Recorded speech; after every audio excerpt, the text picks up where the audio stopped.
Hello friends, subscribe my channel Hotties 92. حضرت رافع بن خدیج رضی اللہ تعالیٰ عنہ نے فرمایا رسول اللہ صلی اللہ علیہ وسلم نے مزارعت سے منع فرمایا ہے۔ سنن نسائی حدیث نمبر 3901۔ حضرت رافع بن خدیج رضی اللہ تعالیٰ عنہ بیان کرتے ہیں کہ رسول اللہ صلی اللہ علیہ وسلم ہمارے پاس تشریف لائے اور ہمیں ایسے کام سے منع فرما دیا جو ہمارے لیے نفع مند تھا۔ آپ نے فرمایا جس شخص کے پاس زمین ہو وہ اسے خود کاشت کرے یا کسی بھائی کو بطور عطیہ کاشت کے لیے دے دے یا پھر پڑی رہنے دے۔ سنن نسائی حدیث نمبر 3902۔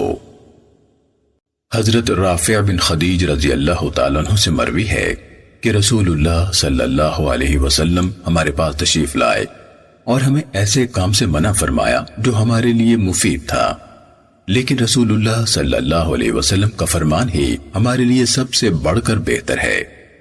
آپ صلی اللہ علیہ وسلم نے فرمایا جس شخص کے پاس فالتو زمین ہو وہ اسے خود کاشت کرے یا پڑی رہنے دے یا کسی بھائی کو بطور وقتی عطیہ کے دے دے۔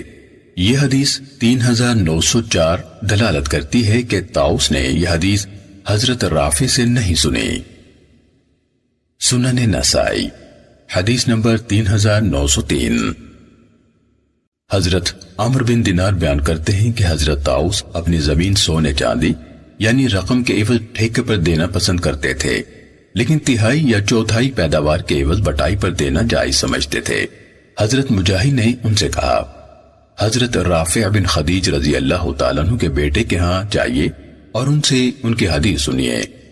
انہوں نے فرمایا اللہ کی قسم اگر مجھے علم ہوتا کہ رسول اللہ صلی اللہ علیہ وسلم نے اس سے منع فرمایا ہے تو میں ہرگز یہ کام نہ کرتا، لیکن مجھے ان سے بڑے عالم حضرت ابن عباس رضی اللہ تعالی عنہ نے فرمایا ہے کہ رسول اللہ صلی اللہ علیہ وسلم نے تو صرف یہ فرمایا تھا تم میں سے کوئی شخص اپنے مسلمان بھائی کو اپنی فالتو زمین بطور عطیہ کے دے دے تو یہ اس کے لیے بہتر ہے بجائے اس بات کے کہ وہ اس سے مقررہ پیداوار وصول کر لے۔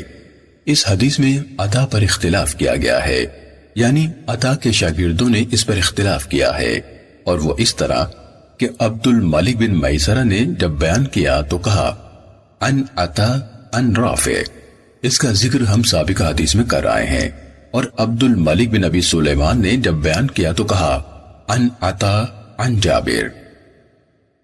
سنن نسائی حدیث نمبر 3904۔ حضرت جابر رضی اللہ تعالیٰ عنہ سے روایت ہے کہ رسول اللہ صلی اللہ علیہ وسلم نے فرمایا جس شخص کے پاس فالتو زمین ہو وہ اسے خود کاشت کرے، اگر وہ خود کاشت نہ کر سکتا ہو تو اپنے مسلمان بھائی کو بطور وقتی عطیہ کے دے دے، بٹائی یا ٹھیکے پر نہ دے۔ سنن نسائی حدیث نمبر 3905۔ حضرت جابر رضی اللہ تعالیٰ عنہ سے منقول ہے کہ رسول اللہ صلی اللہ علیہ وسلم نے فرمایا جس شخص کے پاس زمین ہو وہ اسے خود کاشت کرے یا اپنے کسی بھائی کو وقتی طور پر بطور عطیہ دے دے، لیکن اسے کرایہ یعنی بٹائی یا ٹھیکے پر نہ دے۔ اس حدیث کو ان عطا ان جابر سے بیان کرنے میں عبد الرحمن بن عمرو اوزاعی نے عبد الملک بن ابی سلیمان کی متابعت کی ہے۔ سنن نسائی حدیث نمبر 3906۔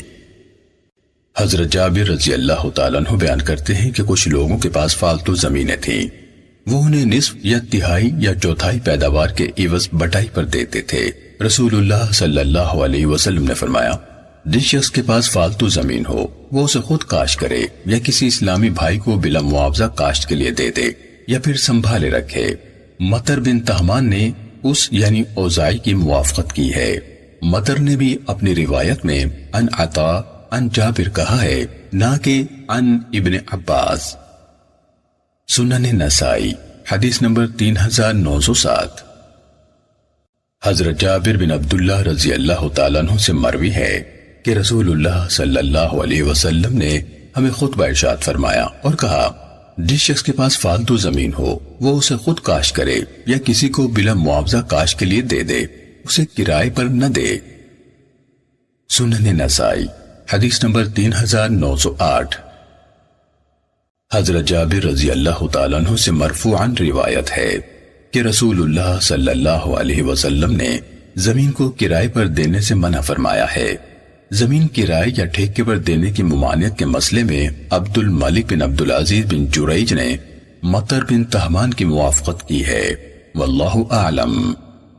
سنن نسائی حدیث نمبر 3909۔ حضرت جابر رضی اللہ تعالیٰ عنہ سے روایت ہے کہ نبی اکرم صلی اللہ علیہ وسلم نے مخابرہ، مزابنہ، محاقلہ اور کچے پھلوں کی بیع سے منع فرمایا ہے، مگر ارایا کی بیع ہو سکتی ہے۔ یونس بن عبید نے ابن جریج کی متابعت کی ہے۔ سنن نسائی حدیث نمبر 3910۔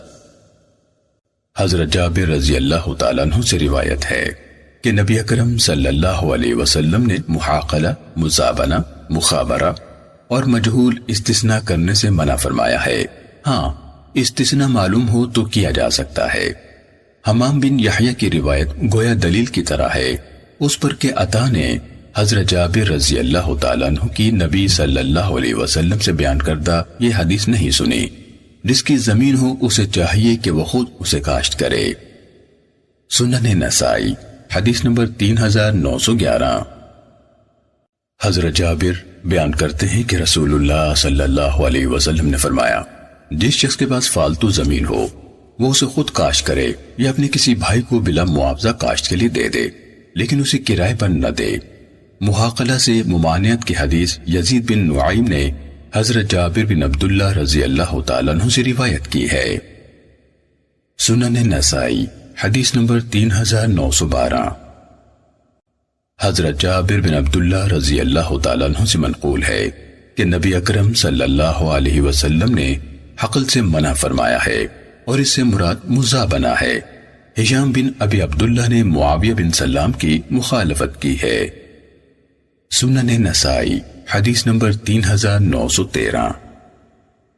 حضرت جابر بن عبداللہ رضی اللہ تعالیٰ عنہ سے مروی ہے کہ نبی اکرم صلی اللہ علیہ وسلم نے مزابنہ اور محاذرہ سے منع فرمایا ہے، اور محاذرہ یہ ہے کہ پھل پکنے سے قبل اس کی بیع کی جائے، اور مخابرہ یہ ہے کہ درخت پر لگے انگوروں کی بیع مقررہ وزن کی منقع یعنی خوش انگوروں سے کی جائے۔ عمر بن ابو سلمہ نے یحییٰ بن ابو کثیر کی مخالفت کی ہے کہ انہوں نے ان ابی ہریرہ کہا ہے، جبکہ یحییٰ نے ان ابی سلمہ ان جابر کہا ہے۔ سنن نسائی حدیث نمبر 3914۔ حضرت ابو ہریرہ رضی اللہ تعالیٰ عنہ سے روایت ہے کہ رسول اللہ صلی اللہ علیہ وسلم نے محاقلہ اور مزابنہ سے منع فرمایا۔ محمد بن عمرو لیثی نے یحییٰ بن ابو کثیر اور عمر بن ابو سلمہ کی مخالفت کی ہے، اور اسے ابو سلمہ کے واسطے سے ابو سعید سے روایت کیا ہے۔ سنن نسائی حدیث نمبر 3915۔ حضرت ابو سعید خدری رضی اللہ تعالیٰ عنہ سے روایت ہے کہ رسول اللہ صلی اللہ علیہ وسلم نے محاقلہ اور مزابنہ سے منع فرمایا۔ اسود بن علا نے ان تینوں یعنی محمد بن عمرو، عمر بن ابو سلمہ اور یحییٰ بن ابو کثیر کی مخالفت کی ہے، اور اس نے اپنی سند میں کہا ہے ان ابی سلمہ ان رافع بن خدیج۔ سنن نسائی حدیث نمبر 3916۔ حضرت رافع بن خدیج رضی اللہ تعالیٰ عنہ سے روایت ہے کہ رسول اللہ صلی اللہ علیہ وسلم نے محاقلہ اور مزابنہ سے منع فرمایا۔ یہ روایت قاسم بن محمد نے بھی حضرت رافع بن خدیج سے بیان کی ہے۔ سنن نسائی حدیث نمبر 3917۔ عثمان بن مرہ نے کہا ہے کہ میں نے قاسم بن محمد سے مزارعت یعنی مزاربت کے متعلق پوچھا تو انہوں نے حضرت رافع بن خدیج رضی اللہ تعالیٰ عنہ سے بیان کیا کہ رسول اللہ صلی اللہ علیہ وسلم نے محاقلہ اور مزابنہ سے منع فرمایا ہے۔ امام ابو عبد الرحمن نسائی رحمہ اللہ نے ایک دوسری بار یوں فرمایا۔ سنن نسائی حدیث نمبر 3918۔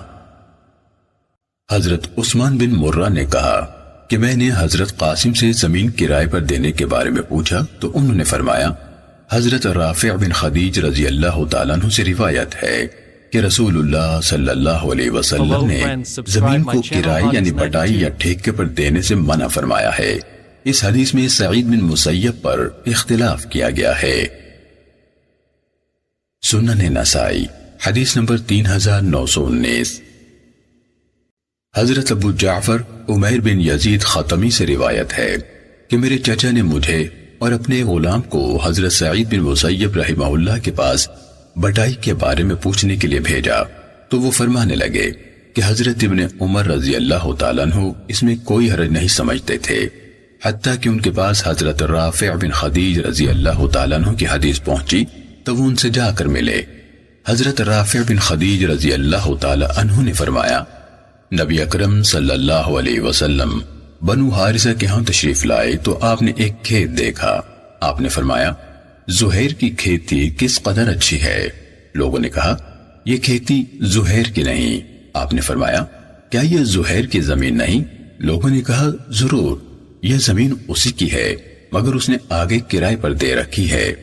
رسول اللہ صلی اللہ علیہ وسلم نے فرمایا، اپنی کھیتی لو اور اسے اس کا خرچہ واپس کر دو۔ حضرت رافع نے فرمایا، ہم نے اپنی کھیتی یعنی فصل لے لی اور مزارع کو اس کا خرچہ اور محنت واپس کر دی۔ طارق بن عبد الرحمن نے اس روایت کو سعید بن مسیب سے روایت کیا ہے، لیکن راویوں نے اس حدیث میں ان پر اختلاف کیا ہے۔ سنن نسائی حدیث نمبر 3920۔ حضرت رافع بن خدیج رضی اللہ تعالیٰ عنہ بیان کرتے ہیں کہ رسول اللہ صلی اللہ علیہ وسلم نے محاقلہ اور مزابنہ سے منع فرمایا ہے۔ حضرت سعید نے فرمایا، کاشتکار 3 قسم کے ہوتے ہیں، ایک تو وہ جس کی اپنی زمین ہے اور وہ اس میں کاشت کرتا ہے، دوسرا وہ شخص جسے کچھ عرصے کے لیے زمین کاشت کے لیے بطور عطیہ دے دی جاتی ہے اور وہ اس میں کاشت کرتا ہے، تیسرا وہ جو زمین سونے چاندی کے عوض کرائے یعنی ٹھیکے پر لیتا ہے۔ امام نسائی رحمہ اللہ نے فرمایا کہ اسرائیل نے اس روایت کو طارق سے سن کر جدا کیا، چنانچہ اس نے پہلے کلام کو مرسل کیا اور آخری کلام انما یزرع ثلاثا کے متعلق کہا کہ یہ حضرت سعید بن مسیب رحمہ اللہ کا قول ہے، حدیث رسول نہیں۔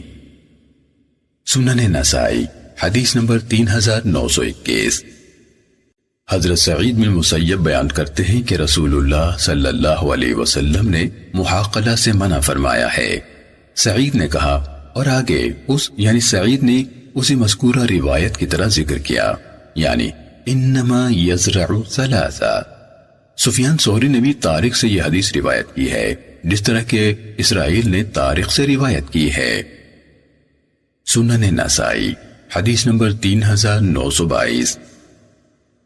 حضرت طارق سے روایت ہے کہ میں نے حضرت سعید بن مسیب کو فرماتے سنا کہ کاشتکاری 3 قسم ہی کی ہو سکتی ہے، اپنی مملوکہ زمین میں کاشت کی جائے، وقتی عطیے کے طور پر ملی ہوئی زمین میں کاشت کی جائے، یا خالی زمین سونے چاندی یعنی روپے پیسے کے عوض ٹھیکے پر لے کر کاشت کی جائے۔ زہری نے کلام اول کو سعید بن مسیب سے روایت کیا اور اس نے اسے مرسل بیان کیا ہے۔ سنن نسائی حدیث نمبر 3923۔ حضرت سعید بن مسیب رحمہ اللہ سے مروی ہے کہ رسول اللہ صلی اللہ علیہ وسلم نے محاقلہ اور مزابنہ سے منع فرمایا ہے۔ محمد بن عبد الرحمن بن لبیبہ نے اسے سعید بن مسیب سے روایت کیا ہے اور انہوں نے کہا کہ یہ سعد بن ابی وقاص رضی اللہ تعالیٰ عنہ سے مروی ہے۔ سنن نسائی حدیث نمبر 3924۔ حضرت رافع بن خدیج رضی اللہ تعالیٰ عنہ سے مروی ہے کہ ہم رسول اللہ صلی اللہ علیہ وسلم کے زمانے میں اپنی زمینیں پیداوار کی تہائی یا چوتھائی یا مقررہ مقدار میں غلے کے عوض بٹائی پر دیا کرتے تھے۔ ایک دن میرے چچاؤں میں سے کوئی صاحب آئے اور کہنے لگے، رسول اللہ صلی اللہ علیہ وسلم نے مجھے ایسے کام سے روک دیا ہے جو ہمارے لیے بہت مفید تھا، جبکہ اللہ تعالیٰ اور اس کے رسول صلی اللہ علیہ وسلم کی اطاعت ہمارے لیے ہر چیز سے بڑھ کر مفید ہے۔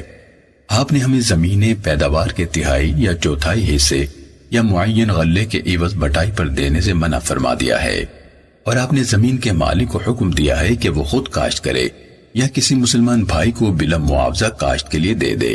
آپ نے بٹائی، ٹھیکے وغیرہ کو سخت ناپسند فرمایا ہے۔ ایوب نے یعلا بن حکیم سے یہ حدیث نہیں سنی۔ سنن نسائی حدیث نمبر 3926۔ ایوب بیان کرتے ہیں کہ یعلا بن حکیم نے مجھے لکھا کہ میں نے سلیمان بن یسار سے سنا، وہ حضرت رافع بن خدیج رضی اللہ تعالیٰ عنہ سے حدیث بیان کرتے تھے کہ حضرت رافع بن خدیج رضی اللہ تعالیٰ عنہ نے فرمایا، ہم اپنی فالتو زمینیں پیداوار کی تہائی یا چوتھائی یا معین غلے کے عوض بٹائی پر دیا کرتے تھے۔ سعید نے یہ روایت یعلا بن حکیم سے بیان کی ہے۔ سنن نسائی حدیث نمبر 3927۔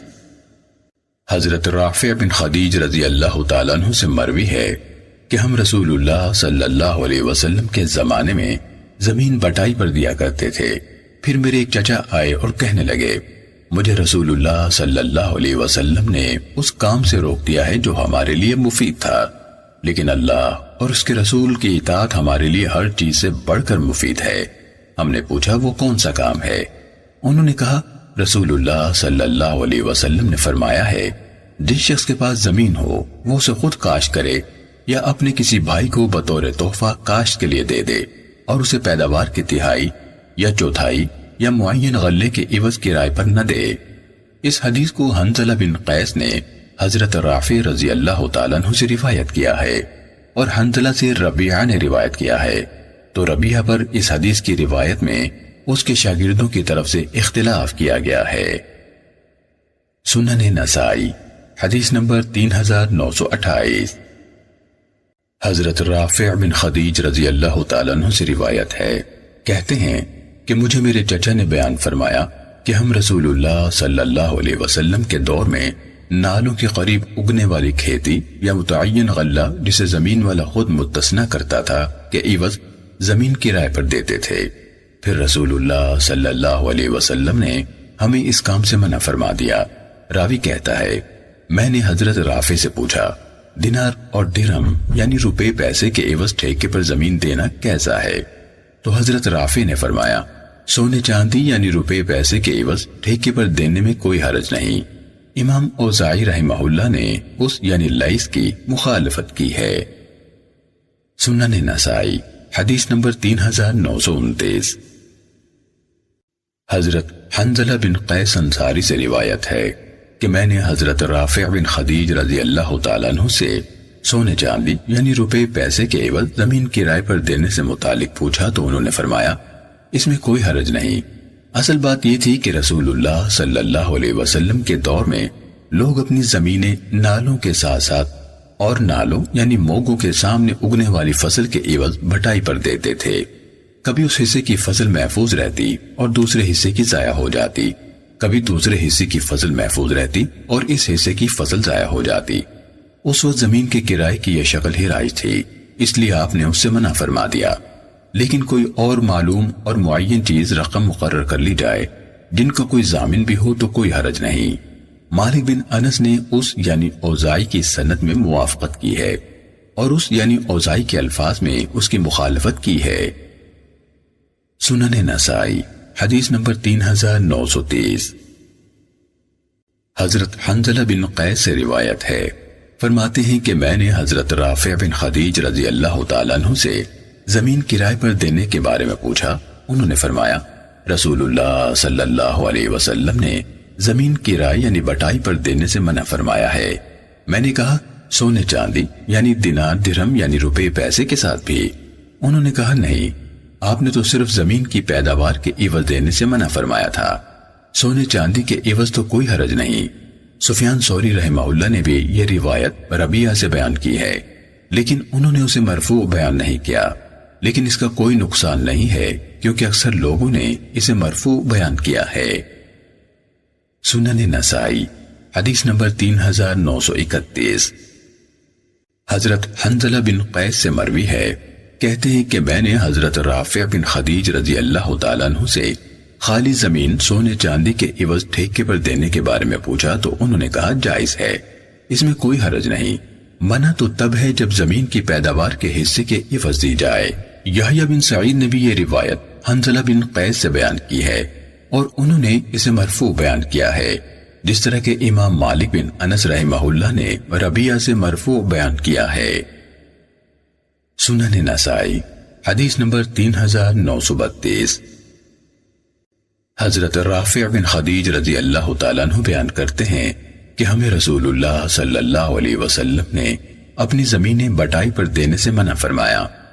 ان دنوں سونے چاندی کے عوض زمین دینے کا رواج نہ تھا، بلکہ آدمی اپنی زمین نالوں کے قریب اگنے والی فصل اور معین غلے کے عوض بٹائی پر دیتا تھا۔ پھر راوی نے پوری حدیث بیان کی۔ یہ حدیث سالم بن عبداللہ بن عمر نے رافع بن خدیج سے بیان کی ہے، اور اس حدیث میں امام زہری پر اختلاف کیا گیا ہے۔ زہری کے شاگردوں نے اختلاف کیا ہے۔ زہری کی بیان کردہ روایات کو دیکھنے سے یہ بات سمجھ میں آ جاتی ہے۔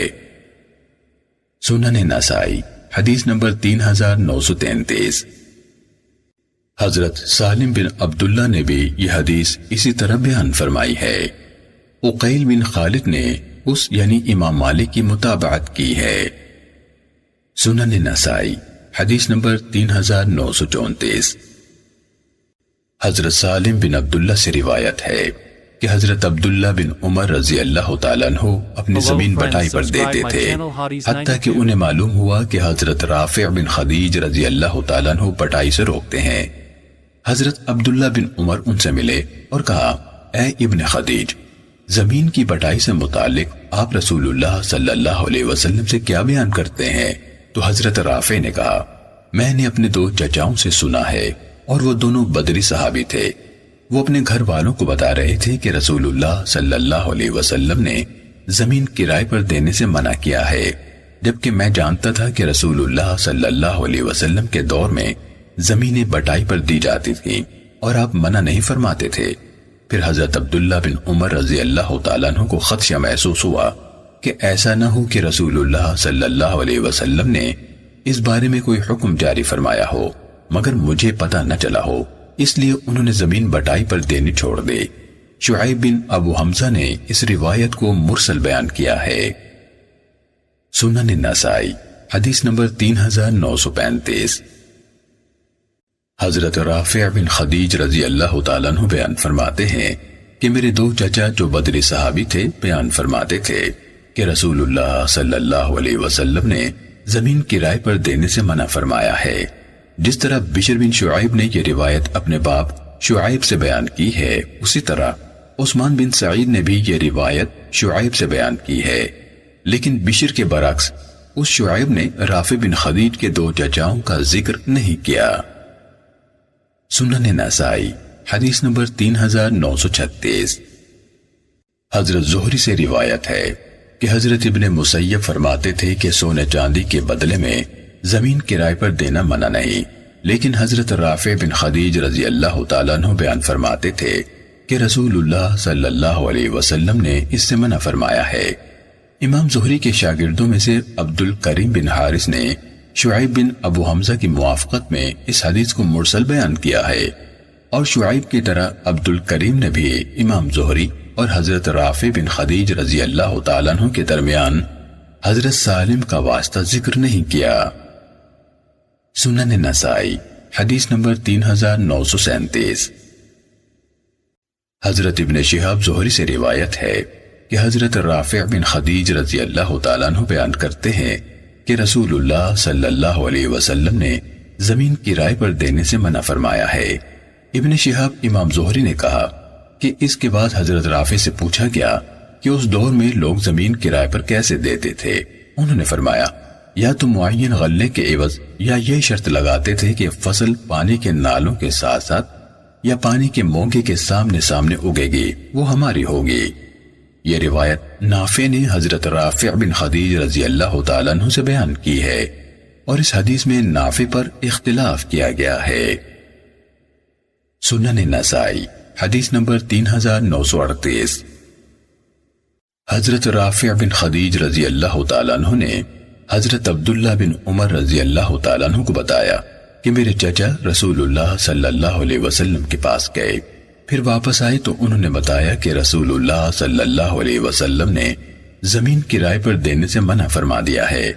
حضرت عبداللہ بن عمر فرمانے لگے، ہم قطعاً جانتے ہیں کہ رسول اللہ صلی اللہ علیہ وسلم کے دور میں زمین والا پانی کے نالوں جہاں سے پانی فصل کو لگتا تھا کہ قریب اگنے والی فصل کے عوض یا معین توڑی وغیرہ کے عوض بٹائی پر دیتا تھا۔ میں نہیں جانتا کہ اس معین توڑے کی مقدار کتنی تھی، اور آپ نے اسی سے منع فرمایا ہے، نہ کہ عام بٹائی سے۔ یہ روایت ابن عون نے حضرت نافع سے بیان کی ہے، تو انہوں نے عن بعض عمومتی کے الفاظ ذکر کیے ہیں۔ سنن نسائی حدیث نمبر 3939۔ حضرت نافع رضی اللہ تعالیٰ عنہ سے روایت ہے کہ حضرت ابن عمر رضی اللہ تعالیٰ عنہ زمین کا کرایہ لیا کرتے تھے۔ پھر انہیں حضرت رافع بن خدیج رضی اللہ تعالیٰ عنہ سے کوئی روایت پہنچی تو انہوں نے میرا ہاتھ پکڑا اور حضرت رافع کے پاس چلے گئے۔ میں بھی ان کے ساتھ تھا۔ حضرت رافع نے انہیں اپنے کسی چچا کے حوالے سے بتایا کہ رسول اللہ صلی اللہ علیہ وسلم نے زمین کرائے پر دینے سے منع فرمایا ہے۔ پھر اس کے بعد حضرت عبداللہ نے کرایہ لینا چھوڑ دیا۔ سنن نسائی حدیث نمبر 3940۔ حضرت نافع سے منقول ہے کہ حضرت ابن عمر رضی اللہ تعالیٰ عنہ زمین کا کرایہ لیا کرتے تھے، حتیٰ کہ انہیں حضرت رافع بن خدیج رضی اللہ تعالیٰ عنہ نے اپنی کسی چچا سے بیان فرمایا کہ رسول اللہ صلی اللہ علیہ وسلم نے زمین کا کرایہ لینے سے منع فرمایا ہے۔ اس کے بعد حضرت ابن عمر رضی اللہ تعالیٰ عنہ نے کرایہ لینا چھوڑ دیا۔ یہ روایت ایوب نے بھی نافع عن رافع کی سند سے بیان کی ہے، لیکن انہوں نے عمومتی یعنی حضرت رافع رضی اللہ تعالیٰ عنہ کے چچا کا ذکر نہیں کیا۔ سنن نسائی حدیث نمبر 3941۔ حضرت نافع سے مروی ہے کہ حضرت ابن عمر رضی اللہ تعالیٰ عنہ اپنی زمین بٹائی پر دیا کرتے تھے، حتیٰ کہ حضرت معاویہ رضی اللہ تعالیٰ عنہ کی خلافت کے آخری دنوں میں ان کو معلوم ہوا کہ حضرت رافع بن خدیج رضی اللہ تعالیٰ عنہ اس کے متعلق رسول اللہ صلی اللہ علیہ وسلم سے نہیں بیان کرتے ہیں۔ چنانچہ وہ ان کے پاس گئے، میں بھی ان کے ساتھ تھا، اور ان سے پوچھا تو انہوں نے فرمایا کہ رسول اللہ صلی اللہ علیہ وسلم زمینوں کے کرائے سے منع فرماتے تھے، اس لیے حضرت ابن عمر رضی اللہ تعالیٰ عنہ نے اس کے بعد یہ کام چھوڑ دیا۔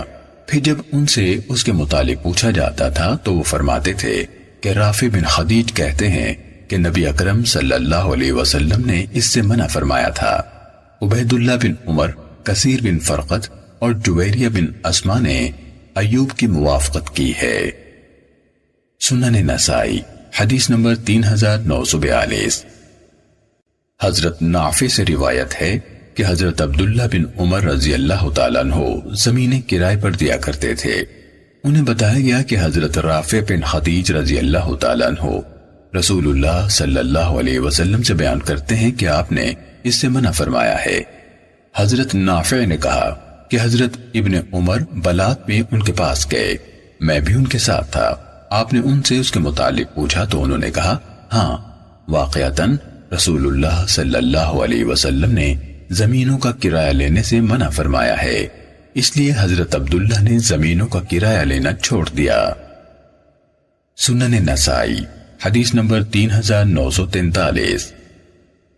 حضرت نافع سے روایت ہے کہ ایک آدمی نے حضرت عبداللہ بن عمر رضی اللہ تعالیٰ عنہ کو بتلایا کہ حضرت رافع بن خدیج رضی اللہ تعالیٰ عنہ زمین کرائے پر دینے کے متعلق ایک حدیث نقل فرماتے ہیں۔ میں اور وہ آدمی جس نے آپ کو یہ بتایا تھا آپ کے ساتھ چلے، حتیٰ کہ آپ حضرت رافع رضی اللہ تعالیٰ عنہ کے پاس آئے تو انہوں نے آپ کو بتایا کہ رسول اللہ صلی اللہ علیہ وسلم نے زمین کرائے پر دینے سے روکا ہے۔ اس کے بعد حضرت عبداللہ رضی اللہ تعالیٰ عنہ نے زمین کرائے پر دینا چھوڑ دی۔ سنن نسائی حدیث نمبر 3944۔ حضرت نافع سے منقول ہے کہ حضرت رافع بن خدیج رضی اللہ تعالیٰ عنہ نے حضرت عبداللہ بن عمر رضی اللہ تعالیٰ عنہ کو بیان فرمایا کہ رسول اللہ صلی اللہ علیہ وسلم نے زمینیں کرائے پر دینے سے منع فرمایا ہے۔ سنن نسائی حدیث نمبر 3945۔ حضرت نافع بیان کرتے ہیں کہ حضرت ابن عمر رضی اللہ تعالیٰ عنہ اپنی زمین اس کی کچھ پیداوار کے عوض بٹائی پر دیا کرتے تھے۔ ان کو معلوم ہوا کہ حضرت رافع بن خدیج رضی اللہ تعالیٰ عنہ اس سے روکتے ہیں اور فرماتے ہیں کہ رسول اللہ صلی اللہ علیہ وسلم نے اس سے منع فرمایا ہے۔ عبداللہ بن عمر رضی اللہ تعالیٰ عنہ کہنے لگے ہم تو رافع کو پہچاننے سے بھی پہلے زمین بٹائی پر دیا کرتے تھے۔ پھر انہوں نے اپنے دل میں شک سا محسوس کیا اور میرے کندھے پر ہاتھ رکھا حتیٰ کہ ہم حضرت رافع کے پاس پہنچ گئے۔ حضرت عبداللہ انہیں کہنے لگے، کیا آپ نے نبی اکرم صلی اللہ علیہ وسلم کو زمین بٹائی پر دینے سے منع فرماتے سنا ہے؟ حضرت رافع نے فرمایا، میں نے نبی اکرم صلی اللہ علیہ وسلم کو فرماتے سنا ہے، زمین کو کسی بھی چیز کے عوض کرائے پر نہ دو۔ سنن نسائی حدیث نمبر 3946۔ حضرت رافع بن خدیج رضی اللہ تعالیٰ عنہ سے منقول ہے کہ رسول اللہ صلی اللہ علیہ وسلم نے زمین کرائے پر دینے سے منع فرمایا ہے۔ اس حدیث کو حضرت عبداللہ بن عمر رضی اللہ تعالیٰ عنہ نے حضرت رافع بن خدیج رضی اللہ تعالیٰ عنہ سے روایت کیا ہے، اور عبداللہ بن عمر سے عمر بن دینار بیان کرتے ہیں تو عمر بن دینار پر اختلاف کیا گیا ہے۔ سنن نسائی حدیث نمبر 3947۔ حضرت عمر بن دینار نے کہا، میں نے حضرت ابن عمر رضی اللہ تعالیٰ عنہ کو فرماتے سنا کہ ہم زمین بٹائی پر دیا کرتے تھے اور اس میں کوئی حرج نہیں سمجھتے تھے، حتیٰ کہ رافع بن خدیج رضی اللہ تعالیٰ عنہ نے کہا کہ رسول اللہ صلی اللہ علیہ وسلم نے بٹائی سے منع فرمایا ہے۔ سنن نسائی حدیث نمبر 3948۔ حضرت عمر بن دینار بیان کرتے ہیں کہ میں گواہی دیتا ہوں کہ میں نے حضرت ابن عمر رضی اللہ تعالیٰ عنہ کو فرماتے سنا جبکہ ان سے بٹائی کے بارے میں پوچھا گیا تھا، ہم اس میں کوئی حرج نہیں سمجھتے، حتیٰ کہ رافع بن خدیج نے ہمیں پہلے سال بتلایا کہ انہوں نے نبی اکرم صلی اللہ علیہ وسلم کو بٹائی سے منع فرماتے سنا ہے۔ حماد بن زید نے ان دونوں یعنی سفیان بن عیینہ اور ابن جریج کی موافقت کی ہے۔ سنن نسائی حدیث نمبر 3949۔ حضرت عمر بن دینار سے منقول ہے کہ میں نے حضرت ابن عمر رضی اللہ تعالیٰ عنہ کو فرماتے سنا کہ ہم بٹائی میں کوئی حرج نہیں سمجھتے تھے، حتیٰ کہ یزید یا حضرت ابن زبیر کی خلافت کا پہلا سال ہوا تو رافع کہنے لگے کہ نبی اکرم صلی اللہ علیہ وسلم نے اس سے منع فرمایا ہے۔ عارم نے اس یعنی یحییٰ بن حبیب کی مخالفت کی ہے اور کہا ہے ان حماد ان عمر ان جابر۔ سنن نسائی حدیث نمبر 3950۔ حضرت جابر بن عبداللہ رضی اللہ تعالیٰ عنہ سے روایت ہے کہ نبی اکرم صلی اللہ علیہ وسلم نے زمین کرائے پر دینے سے منع فرمایا ہے۔ محمد بن مسلم طائفی نے اس یعنی حماد بن زید کی متابعت کی ہے۔ سنن نسائی حدیث نمبر 3951۔ حضرت جابر رضی اللہ تعالیٰ عنہ سے مروی ہے کہ رسول اللہ صلی اللہ علیہ وسلم نے مجھے مخابرہ، محاقلہ اور مزابنہ سے منع فرمایا ہے۔ سفیان بن عیینہ نے دونوں صحابہ کی دو حدیثوں کو جمع کر دیا ہے اور کہا ان ابن عمر و جابر۔ سنن نسائی حدیث نمبر 3952۔ حضرت ابن عمر اور جابر رضی اللہ تعالیٰ عنہ سے روایت ہے کہ رسول اللہ صلی اللہ علیہ وسلم نے پھل کی فروخت سے منع فرمایا ہے حتیٰ کہ وہ پک جائے، اور آپ نے مخابرہ سے بھی منع فرمایا ہے کہ زمین کو پیداوار کی تہائی یا چوتھائی حصے کے عوض بٹائی پر دیا جائے۔ اسے ابو نجاشی عطا بن صہیب نے روایت کیا ہے اور اس حدیث میں اس پر اختلاف کیا گیا ہے۔ سنن نسائی حدیث نمبر 3953۔ حضرت رافع بن خدیج رضی اللہ تعالیٰ عنہ بیان کرتے ہیں کہ رسول اللہ صلی اللہ علیہ وسلم نے مجھ سے پوچھا، کیا تم اپنی فالتو زمینیں بٹائی پر دیتے ہو؟ میں نے عرض کیا، جی ہاں اے اللہ کے رسول، ہم انہیں پیداوار کے چوتھائی حصے یا چند وسق جو کے عوض بٹائی پر دیتے ہیں۔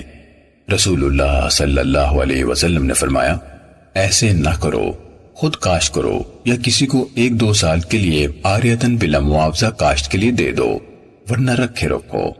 اوزاعی نے اس یعنی یحییٰ بن ابو کثیر کی مخالفت کی ہے اور اس نے کہا ہے ان رافع ان زہیر بن رافع۔ سنن نسائی حدیث نمبر 3954۔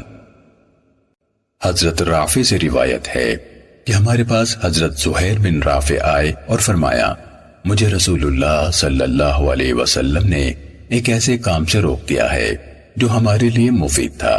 میں نے کہا وہ کیا؟ وہ فرمانے لگے، اللہ کے رسول صلی اللہ علیہ وسلم کا فرمان ہی صحیح اور برحق ہے۔ آپ نے مجھ سے پوچھا، تم اپنی زائد زمینوں کو کیا کرتے ہو؟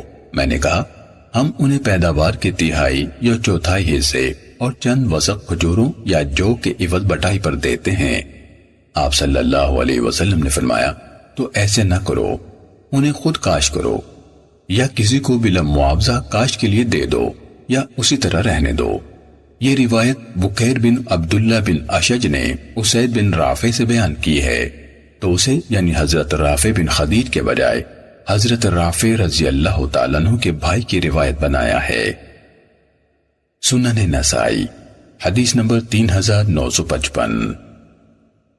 حضرت رافع بن خدیج رضی اللہ تعالیٰ عنہ کے بیٹے اسید سے روایت ہے کہ والد محترم رافع کے بھائی نے اپنی قوم سے کہا کہ رسول اللہ صلی اللہ علیہ وسلم نے آج ایک ایسی چیز سے روک دیا ہے جو تمہارے لیے مفید تھی، ویسے آپ کے حکم ہی کی اطاعت کی جائے گی اور وہی سب سے بہتر ہے۔ آپ نے زمین بٹائی پر دینے سے روک دیا ہے۔ سنن نسائی حدیث نمبر 3956۔ حضرت عبد الرحمن بن ہرمز نے کہا، میں نے اسید بن رافع بن خدیج انصاری رضی اللہ تعالیٰ عنہ کو یہ ذکر کرتے سنا کہ ان کو محاقلہ سے روک دیا گیا تھا، اور محاقلہ سے مراد یہ ہے کہ زمین اپنی پیداوار کے کچھ حصے کے عوض کاشت کے لیے دے دی جائے۔ یہ روایت عیسیٰ بن سہل بن رافع نے بیان کی ہے۔ سنن نسائی حدیث نمبر 3957۔ حضرت زید بن ثابت رضی اللہ تعالیٰ عنہ سے مروی ہے کہ اللہ تعالیٰ حضرت رافع بن خدیج رضی اللہ تعالیٰ عنہ کو معاف فرمائے، اللہ کی قسم اس حدیث یعنی بٹائی سے متعلق حدیث کو میں ان سے زیادہ جانتا ہوں۔ بات یہ تھی کہ دو آدمی یعنی مالک زمین اور مزارع جھگڑ پڑے۔ رسول اللہ صلی اللہ علیہ وسلم نے فرمایا، اگر تمہارا یہ حال ہے تو زمینیں کرائے پر مت دو۔ حضرت رافع نے صرف اتنی بات سنی کہ زمینیں کرائے پر مت دو۔ ابو عبد الرحمن امام نسائی رحمہ اللہ بیان کرتے ہیں کہ مزارعات کا معاملہ لکھنا اس شرط پر ہو کہ بیج اور دیگر اخراجات زمین کے مالک کے ذمے ہو اور مزارع کے لیے پیداوار کا چوتھا حصہ ہو۔ سنن نسائی حدیث نمبر 3959۔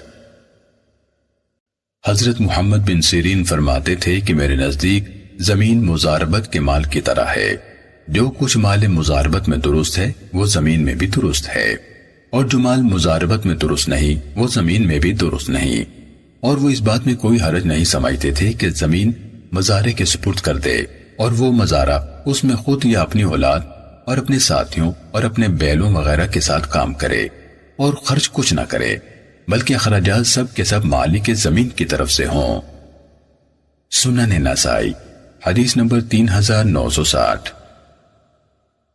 حضرت ابن عمر رضی اللہ تعالیٰ عنہ سے روایت ہے کہ نبی اکرم صلی اللہ علیہ وسلم نے خیبر کے یہودیوں کو خیبر کی کھجوریں یعنی درخت اور زمین اس شرط پر سپرد کر دی تھی کہ وہ اپنے مال سے ان درختوں اور زمین میں کام کریں گے، اور رسول اللہ صلی اللہ علیہ وسلم کو کل پیداوار کا نصف بطور مالک زمین ملے گا۔ سنن نسائی حدیث نمبر 3961۔ حضرت ابن عمر رضی اللہ تعالیٰ عنہ سے مروی ہے کہ نبی اکرم صلی اللہ علیہ وسلم نے خیبر کے یہودیوں کو خیبر کی زمین اور کھجوروں کے درخت اس شرط پر دیے تھے کہ وہ اپنے مالوں کے ساتھ ان میں کام کریں گے، اور رسول اللہ صلی اللہ علیہ وسلم کو بحیثیت مالک ہونے کے اس زمین کا نصف پھل ملے گا۔ سنن نسائی حدیث نمبر 3962۔ حضرت عبداللہ بن عمر رضی اللہ تعالیٰ عنہ فرمایا کرتے تھے کہ رسول اللہ صلی اللہ علیہ وسلم کے دور مبارک میں زمینیں کرائے پر دی جاتی تھیں، اس شرط پر کہ پانی کے نالوں کے قریب اگنے والی فصل اور کچھ معین توڑی نامعلوم وہ کتنی ہوتی تھی مالک زمین کو ملے گی اور باقی مزارع کو۔ سنن نسائی حدیث نمبر 3963۔ حضرت ابن عباس رضی اللہ تعالیٰ عنہ بیان کرتے ہیں کہ بہترین طریقہ کار یہ ہے کہ تم میں سے کوئی شخص اپنی زائد زمین سونے چاندی یعنی رقم کے عوض ٹھیکے پر دے دے۔ سنن نسائی حدیث نمبر 3965۔ حضرت ابراہیم نخعی اور حضرت سعید بن جبیر سے منقول ہے کہ وہ خالی زمین کو کرائے یعنی بٹائی یا ٹھیکے پر دینے میں کوئی حرج نہیں سمجھتے تھے۔ سنن نسائی حدیث نمبر 3966۔ حضرت محمد بن سیرین بیان کرتے ہیں کہ میرے علم کے مطابق حضرت قاضی شریح مضارب کے بارے میں 2 فیصلے فرماتے تھے۔ کبھی تو وہ مضارب سے کہتے تھے کہ تجھے پہنچنے والی مصیبت پر کوئی گواہ یا دلیل پیش کرو تاکہ تمہیں معذور قرار دیا جائے، اور کبھی مال والے کو کہتے کہ تم دلیل اور گواہ پیش کرو، جس کے پاس تم نے امانت رکھی ہے اس نے خیانت کی ہے، ورنہ اسے قسم لی جائے گی کہ اس نے تجھ سے خیانت نہیں کی۔ سنن نسائی حدیث نمبر 3967۔ حضرت زہری سے مروی ہے کہ جن 2 غلاموں نے آپس میں شرکت مفاوضہ کر رکھی ہو اور ان میں سے ایک اپنے آقا سے آزادی کا معاہدہ کرے تو دوسرا بھی اس کی طرف سے ادائیگی کرے گا۔ سنن نسائی حدیث نمبر 3970۔ حضرت انس بن مالک رضی اللہ تعالیٰ عنہ سے روایت ہے کہ نبی اکرم صلی اللہ علیہ وسلم نے فرمایا، مجھے حکم دیا گیا ہے کہ میں مشرکین سے لڑائی کروں حتیٰ کہ وہ گواہی دیں کہ اللہ تعالیٰ کے سوا کوئی سچا معبود نہیں اور محمد صلی اللہ علیہ وسلم اس کے بندے اور رسول ہیں۔ جب وہ گواہی دیں کہ اللہ کے سوا کوئی برحق معبود نہیں اور محمد اللہ کے بندے اور رسول ہیں، نیز وہ ہماری طرح نماز پڑھیں اور ہمارے قبلے کی طرف دوران نماز میں منہ کریں اور ہمارا ذبح کیا ہوا جانور کھائیں، تو اس کے بعد ان کے جان و مال ہم پر حرام ہو جاتے ہیں، الا یہ کہ ان پر اسلام کا کوئی حق بنتا ہو۔ سنن نسائی حدیث نمبر 3971۔ حضرت انس بن مالک رضی اللہ تعالیٰ عنہ سے منقول ہے کہ رسول اللہ صلی اللہ علیہ وسلم نے فرمایا، مجھے حکم دیا گیا ہے کہ میں لوگوں سے لڑوں حتیٰ کہ وہ گواہی دیں کہ اللہ تعالیٰ کے سوا کوئی معبود نہیں اور محمد صلی اللہ علیہ وسلم اللہ تعالیٰ کے رسول ہیں۔ جب وہ گواہی دیں کہ اللہ تعالیٰ کے سوا کوئی معبود نہیں اور محمد صلی اللہ علیہ وسلم اللہ تعالیٰ کے رسول ہیں اور ہمارے قبلے کی طرف منہ کریں، ہمارا ذبح شدہ جانور کھائیں اور ہماری طرح نماز پڑھیں، تو ہم پر ان کے جان و مال حرام ہو جاتے ہیں، الا یہ کہ ان پر اسلام کا کوئی حق بنتا ہو۔ ان کو وہ حقوق حاصل ہوں گے جو مسلمانوں کو حاصل ہوتے ہیں، اور ان پر وہ فرائض لاگو ہوں گے جو مسلمانوں پر Hello لاگو friends, ہوتے ہیں۔ subscribe my channel Hotties 92۔ سنن نسائی حدیث نمبر 3972۔ حضرت میمون بن سیاح نے حضرت انس بن مالک رضی اللہ تعالیٰ عنہ سے پوچھا، ابو حمزہ، مسلمان کی جان و مال کو کون سی چیز قابل احترام بناتی ہے؟ آپ نے فرمایا، جو شخص گواہی دے کہ اللہ تعالیٰ کے سوا کوئی معبود نہیں اور محمد صلی اللہ علیہ وسلم اللہ کے رسول ہیں، ہمارے قبلے کی طرف منہ کرے، ہماری طرح نماز پڑھے اور ہمارا ذبح شدہ جانور کھائے، وہ مسلمان ہے۔ اس کو مسلمانوں والے تمام حقوق حاصل ہوں گے اور اس پر مسلمانوں والے تمام فرائض لاگو ہوں گے۔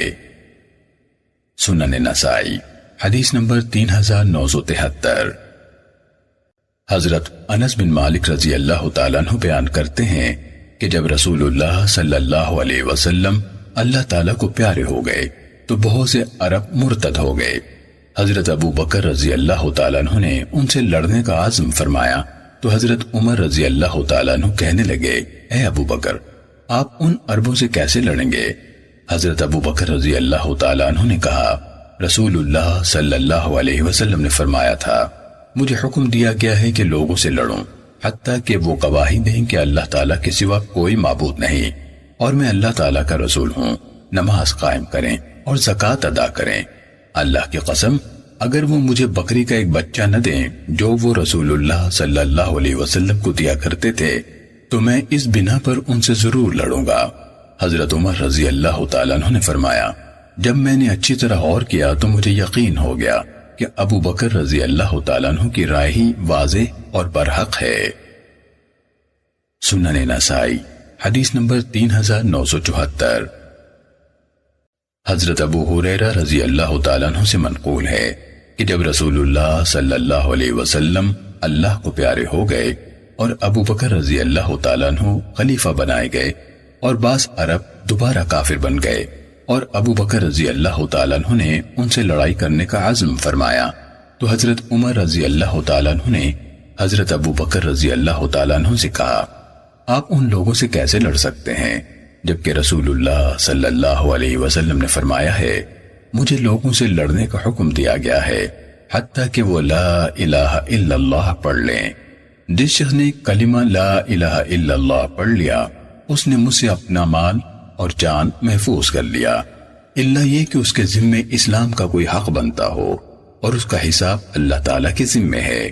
حضرت ابو بکر رضی اللہ تعالیٰ عنہ فرمانے لگے اللہ کی قسم میں ان لوگوں سے ضرور لڑوں گا جنہوں نے نماز اور زکوٰۃ میں تفریق کر دی ہے کیونکہ زکوٰۃ مال کا حق ہے۔ اللہ کی قسم اگر وہ مجھے ایک رسی دینے سے انکار کریں جو وہ رسول اللہ صلی اللہ علیہ وسلم کو دیا کرتے تھے تو میں اس پر بھی ان سے ضرور لڑوں گا۔ حضرت عمر نے کہا اللہ کی قسم میری سمجھ میں آ گیا کہ لڑائی کے لیے حضرت ابو بکر رضی اللہ تعالیٰ عنہ کا سینہ اللہ تعالیٰ نے کھولا ہے اور مجھے یقین ہو گیا کہ یہی بات برحق ہے۔ سنن نسائی حدیث نمبر 3975۔ حضرت ابو ہریرہ رضی اللہ تعالیٰ عنہ سے مروی ہے کہ رسول اللہ صلی اللہ علیہ وسلم نے فرمایا مجھے حکم دیا گیا ہے کہ میں لوگوں سے لڑوں حتیٰ کہ وہ لا الہ الا اللہ پڑھ لیں۔ جب وہ یہ کلمہ پڑھ لیں تو انہوں نے مجھ سے اپنا جان و مال بچا لیا الا یہ کہ ان پر اسلام کا کوئی حق ہو اور ان کا اندرونی حساب اللہ تعالیٰ کے ذمے ہے۔ جب فتنہ ارتداد برپا ہوا تو حضرت عمر رضی اللہ تعالیٰ عنہ نے حضرت ابو بکر رضی اللہ تعالیٰ عنہ سے کہا کہ آپ ان سے لڑیں گے جبکہ میں نے رسول اللہ صلی اللہ علیہ وسلم کو یوں فرماتے سنا ہے۔ حضرت ابو بکر رضی اللہ تعالیٰ عنہ نے فرمایا اللہ کی قسم میں نماز اور زکوٰۃ میں تفریق نہیں کرنے دوں گا بلکہ جو تفریق کرے گا میں اس سے ضرور لڑوں گا۔ حضرت ابو ہریرہ رضی اللہ تعالیٰ عنہ نے فرمایا پھر ہم نے حضرت ابو بکر کے ساتھ مل کر منکرین زکوٰۃ سے لڑائی کی اور اسے درست مسلک پایا۔ امام ابو عبد الرحمن نسائی رحمہ اللہ بیان کرتے ہیں کہ زہری کی بابت سفیان قوی نہیں، مطلب یہ کہ سفیان زہری سے جو روایت بیان کرتا ہے وہ ضعیف ہوتی ہے اور یہ سفیان بن حسین ہے۔ سنن نسائی حدیث نمبر 3976۔ حضرت ابو ہریرہ رضی اللہ تعالیٰ عنہ سے مروی ہے کہ رسول اللہ صلی اللہ علیہ وسلم نے فرمایا مجھے لوگوں سے لڑائی کرنے کا حکم دیا گیا ہے حتیٰ کہ وہ لا الہ الا اللہ پڑھ لیں۔ جس شخص نے لا الہ الا اللہ پڑھ لیا اس نے مجھ سے اپنی جان و مال بچا لیے الا یہ کہ اس پر اسلام کا کوئی حق بنتا ہو اور اس کا حساب اللہ تعالیٰ کے ذمے ہے۔ شعیب بن ابو حمزہ نے مذکورہ بالا دونوں ہی روایتوں یعنی 3976 اور 3977 کو دو مختلف سندوں سے جمع کیا ہے۔ سنن نسائی حدیث نمبر 3977۔ حضرت ابو ہریرہ رضی اللہ تعالیٰ عنہ بیان کرتے ہیں کہ جب رسول اللہ صلی اللہ علیہ وسلم فوت ہو گئے اور حضرت ابو بکر رضی اللہ تعالیٰ عنہ آپ کے بعد خلیفہ بنے اور بعض عرب کافر بن گئے تو حضرت عمر رضی اللہ تعالیٰ عنہ نے فرمایا اے ابو بکر آپ لوگوں سے کیسے لڑائی کریں گے جبکہ رسول اللہ صلی اللہ علیہ وسلم نے فرمایا مجھے لوگوں سے لڑنے کا حکم دیا گیا ہے حتیٰ کہ وہ لا الہ الا اللہ پڑھ لیں۔ جس شخص نے کلمہ لا الہ الا اللہ پڑھ لیا اس نے مجھ سے اپنا مال و جان بچا لیا الا یہ کہ اس پر اسلام کا کوئی حق بنتا ہو اور اس کا حساب اللہ تعالیٰ کے ذمے ہے۔ حضرت ابو بکر رضی اللہ تعالیٰ عنہ نے فرمایا میں ہر اس شخص سے ضرور لڑوں گا جو نماز اور زکوٰۃ میں تفریق کرے گا۔ زکوٰۃ مال کا حق ہے۔ اللہ کی قسم اگر وہ مجھے بکری کا ایک بچہ بھی دینے سے انکار کریں جو وہ رسول اللہ صلی اللہ علیہ وسلم کو دیا کرتے تھے تو میں اس وجہ سے ان سے لڑائی کروں گا۔ حضرت عمر رضی اللہ تعالیٰ عنہ نے فرمایا اللہ کی قسم مجھے سمجھ آ گئی کہ اللہ تعالیٰ نے حضرت ابو بکر رضی اللہ تعالیٰ عنہ کا سینہ لڑائی کے لیے کھول دیا ہے، نیز مجھے یقین ہو گیا کہ یہی بات برحق ہے۔ سنن نسائی حدیث نمبر 3978۔ سعید بن مسیب رحمہ اللہ سے منقول ہے کہ انہیں سیدنا ابو ہریرہ رضی اللہ تعالیٰ عنہ نے خبر دی کہ رسول اللہ صلی اللہ علیہ وسلم نے فرمایا مجھے حکم دیا گیا ہے کہ میں ان لوگوں سے لڑوں حتیٰ کہ وہ لا الہ الا اللہ پڑھ لیں۔ جو شخص یہ کلمہ پڑھ لے اس نے مجھ سے اپنی جان و مال کو محفوظ کر لیا، الا یہ کہ اس پر اسلام کا کوئی حق ہو اور اس کا حساب اللہ تعالیٰ کے ذمے ہے۔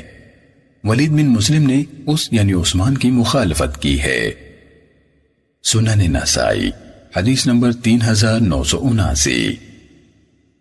حضرت ابو ہریرہ رضی اللہ تعالیٰ عنہ سے مروی ہے کہ حضرت ابو بکر رضی اللہ تعالیٰ عنہ نے ان یعنی منکرین زکوٰۃ سے لڑائی کرنے کا پختہ فیصلہ کر لیا تو حضرت عمر رضی اللہ تعالیٰ عنہ کہنے لگے، اے ابو بکر، آپ ان لوگوں سے کیسے لڑ سکتے ہیں جبکہ رسول اللہ صلی اللہ علیہ وسلم نے فرمایا ہے، مجھے حکم دیا گیا ہے کہ میں لوگوں سے لڑوں حتیٰ کہ وہ لا الہ الا اللہ پڑھ لیں۔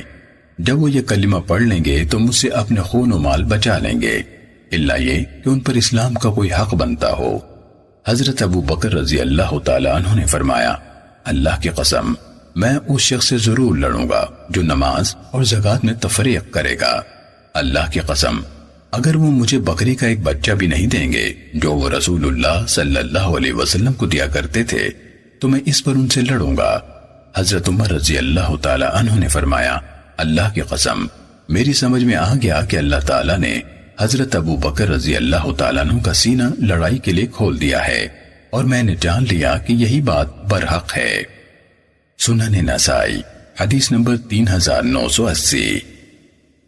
حضرت ابو ہریرہ رضی اللہ تعالیٰ عنہ سے روایت ہے کہ رسول اللہ صلی اللہ علیہ وسلم نے فرمایا، مجھے حکم دیا گیا ہے کہ میں لوگوں سے لڑائی لڑوں حتیٰ کہ وہ لا الہ الا اللہ کہہ دیں۔ جب وہ یہ کہہ دیں گے تو مجھ سے اپنے خون و مال محفوظ کر لیں گے، الا یہ کہ ان پر اسلام کا کوئی حق بنتا ہو اور ان کا حساب اللہ عز و جل کے ذمے ہے۔ سنن نسائی حدیث نمبر 3981۔ حضرت جابر اور حضرت ابو ہریرہ رضی اللہ تعالیٰ عنہما سے منقول ہے کہ رسول اللہ صلی اللہ علیہ وسلم نے فرمایا، مجھے حکم دیا گیا ہے کہ میں لوگوں سے لڑائی کروں حتیٰ کہ وہ لا الہ الا اللہ کہہ دیں۔ جب وہ یہ کلمہ پڑھ لیں گے تو مجھ سے اپنے خون و مال بچا لیں گے، الا یہ کہ ان پر اسلام کا کوئی حق بنتا ہو اور ان کا حساب اللہ تعالیٰ کے ذمے ہے۔ سنن نسائی حدیث نمبر 3982۔ حضرت ابو ہریرہ رضی اللہ تعالیٰ عنہ سے روایت ہے کہ رسول اللہ صلی اللہ علیہ وسلم نے فرمایا، ہم لوگوں سے لڑیں گے حتیٰ کہ وہ لا الہ الا اللہ پڑھ لیں۔ جب وہ لا الہ الا اللہ پڑھ لیں گے تو ہم پر ان کے خون اور مال حرام ہو جائیں گے، الا یہ کہ ان پر اسلام کا کوئی حق بنتا ہو، باقی رہا ان کا اندرونی حساب تو وہ اللہ تعالیٰ کے ذمے ہے۔ سنن نسائی حدیث نمبر 3983۔ حضرت نعمان بن بشیر رضی اللہ تعالیٰ عنہ سے مروی ہے کہ ہم نبی اکرم صلی اللہ علیہ وسلم کے پاس بیٹھے تھے کہ ایک آدمی آپ کے پاس آیا اور اس نے آپ سے خفیہ طور پر بات چیت کی۔ آپ نے پوچھا، اسے قتل کر دو۔ پھر آپ نے فرمایا، کیا وہ لا الہ الا اللہ کی گواہی دیتا ہے؟ اس شخص نے کہا، جی ہاں، لیکن وہ جان بچانے کے لیے کلمہ پڑھتا ہے۔ رسول اللہ صلی اللہ علیہ وسلم نے فرمایا، پھر اسے قتل نہ کرو، کیونکہ مجھے اس وقت تک لوگوں سے لڑنے کی اجازت ہے جب تک وہ کلمہ نہ پڑھ لیں۔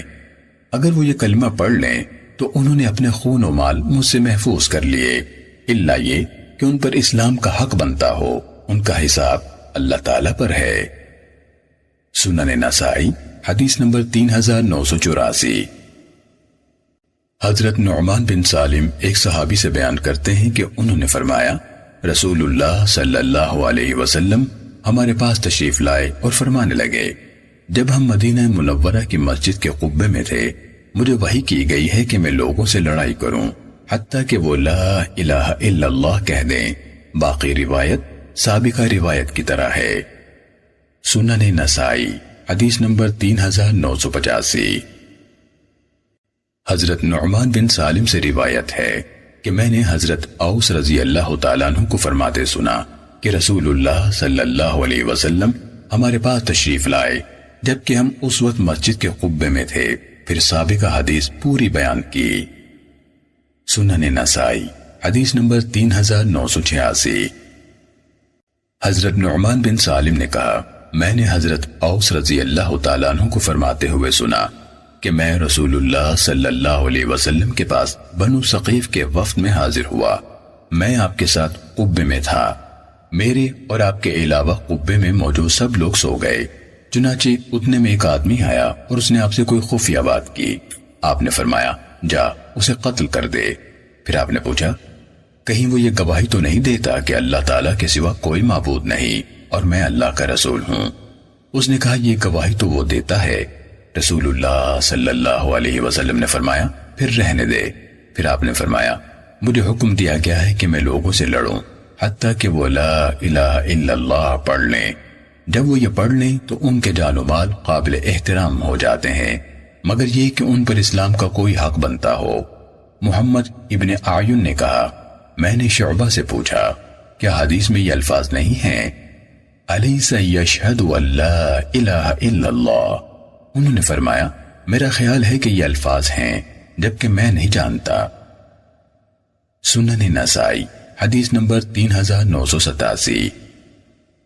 حضرت نعمان بن سالم سے روایت ہے کہ مجھے عمرو بن اوس نے بیان کیا کہ میرے والد محترم حضرت اوس رضی اللہ تعالیٰ عنہ نے بیان فرمایا کہ رسول اللہ صلی اللہ علیہ وسلم نے فرمایا مجھے حکم دیا گیا ہے کہ میں لوگوں سے لڑوں حتیٰ کہ وہ یہ گواہی دیں کہ اللہ تعالیٰ کے سوا کوئی معبود نہیں، پھر ان کے جان و مال قابل احترام ہو جاتے ہیں الا یہ کہ ان کے ذمے اسلام کا کوئی حق بنتا ہو۔ سنن نسائی حدیث نمبر 3988۔ حضرت ابو ادریس بیان کرتے ہیں کہ میں نے حضرت معاویہ رضی اللہ تعالیٰ عنہ کو خطبہ ارشاد فرماتے سنا اور وہ اللہ کے رسول صلی اللہ علیہ وسلم سے بہت کم روایت بیان کرتے تھے۔ انہوں نے فرمایا میں نے رسول اللہ صلی اللہ علیہ وسلم کو خطبے میں ارشاد فرماتے سنا امید ہے کہ اللہ تعالیٰ ہر گناہ معاف فرما دے مگر یہ کہ کوئی شخص کسی مومن کو جان بوجھ کر قتل کر دے یا کفر کی حالت میں فوت ہو جائے۔ سنن نسائی حدیث نمبر 3989۔ حضرت عبداللہ بن مسعود رضی اللہ تعالیٰ عنہ سے روایت ہے کہ نبی اکرم صلی اللہ علیہ وسلم نے فرمایا جو بھی شخص ناحق مارا جاتا ہے اس کے قتل کا بوجھ حضرت آدم علیہ السلام کے بیٹے قابیل جو سب سے پہلا قاتل تھا اس پر بھی ہوگا کیونکہ اس نے سب سے پہلے قتل کو جاری کیا تھا۔ سنن نسائی حدیث نمبر 3990۔ حضرت عبداللہ بن عامر بن عاص رضی اللہ تعالیٰ عنہ سے روایت ہے کہ رسول اللہ صلی اللہ علیہ وسلم نے فرمایا قسم اس ذات کی جس کے ہاتھ میں میری جان ہے البتہ مومن کا ناحق قتل اللہ تعالیٰ کے ہاں ساری دنیا کی تباہی سے زیادہ ہولناک ہے۔ امام ابو عبد الرحمن نسائی رحمہ اللہ نے فرمایا اس حدیث کا ایک راوی ابراہیم بن مہاجر قوی نہیں ضعیف ہے۔ سنن نسائی حدیث نمبر 3991۔ حضرت عبداللہ بن عامر رضی اللہ تعالیٰ عنہ سے مروی ہے کہ نبی اکرم صلی اللہ علیہ وسلم نے فرمایا دنیا کا تباہ ہو جانا اللہ تعالیٰ کے نزدیک ایک مسلمان شخص کے ناحق قتل کے مقابلے میں بہت معمولی ہے۔ سنن نسائی حدیث نمبر 3992۔ حضرت عبداللہ بن عامر رضی اللہ تعالیٰ عنہ نے فرمایا ایک مومن کا قتل اللہ تعالیٰ کے نزدیک پوری دنیا کی تباہی سے زیادہ بڑا ہے۔ سنن نسائی حدیث نمبر 3993۔ حضرت عبداللہ بن عامر رضی اللہ تعالیٰ عنہ نے فرمایا ایک مومن کا قتل اللہ تعالیٰ کے نزدیک دنیا کی تباہی سے زیادہ اہمیت رکھتا ہے۔ سنن نسائی حدیث نمبر 3994۔ حضرت بریدہ رضی اللہ تعالیٰ عنہ سے روایت ہے کہ رسول اللہ صلی اللہ علیہ وسلم نے فرمایا مومن کا قتل اللہ تعالیٰ کے نزدیک پوری دنیا کی تباہی سے بڑھ کر ہے۔ سنن نسائی حدیث نمبر 3995۔ حضرت عبداللہ بن مسعود رضی اللہ تعالیٰ عنہ سے منقول ہے کہ رسول اللہ صلی اللہ علیہ وسلم نے فرمایا آدمی سے سب سے پہلے جس چیز کا حساب لیا جائے گا وہ نماز ہے اور لوگوں کے درمیان سب سے پہلے فیصلہ قتل کے بارے میں ہوگا۔ سنن نسائی حدیث نمبر 3996۔ حضرت عبداللہ بن مسعود رضی اللہ تعالیٰ عنہ سے مروی ہے کہ رسول اللہ صلی اللہ علیہ وسلم نے فرمایا سب سے پہلے لوگوں میں قتل وغیرہ کے فیصلے کیے جائیں گے۔ سنن نسائی حدیث نمبر 3997۔ حضرت عبداللہ رضی اللہ تعالیٰ عنہ بیان کرتے ہیں کہ قیامت کے دن لوگوں کے درمیان سب سے پہلے قتل کے فیصلے کیے جائیں گے۔ سنن نسائی حدیث نمبر 3998۔ حضرت عبداللہ رضی اللہ تعالیٰ عنہ سے مروی ہے، قیامت کے دن لوگوں کے درمیان سب سے پہلے قتل وغیرہ کے فیصلے ہوں گے۔ سنن نسائی حدیث نمبر 3999۔ حضرت عمرو بن شرحبیل رضی اللہ تعالیٰ عنہ سے روایت ہے کہ رسول اللہ صلی اللہ علیہ وسلم نے فرمایا، قیامت کے دن سب سے پہلے لوگوں کے درمیان قتل وغیرہ کے فیصلے کیے جائیں گے۔ سنن نسائی حدیث نمبر 4000۔